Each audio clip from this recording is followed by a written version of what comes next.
it's a cover stitch machine, 5 threads, which you can do up and down cover stitch as you see. And if you want to do 1/8 of an inch, you can just remove one needle, it will be 1/8. And if you move the middle needle, it will be 1/4. And if you disregard the spreader, it will be 3 stitches and cover stitch on the bottom. If you put the thread to the spreader, it will be both sides same cover stitch up and down. And now I'll demonstrate this machine. It's very smooth, very quiet.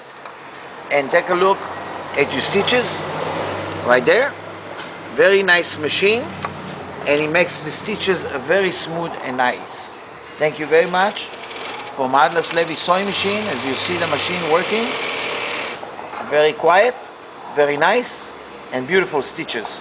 Thank you very much from Atlas Levy. It's coming complete, table, motor, and all, and a low price. Thank you.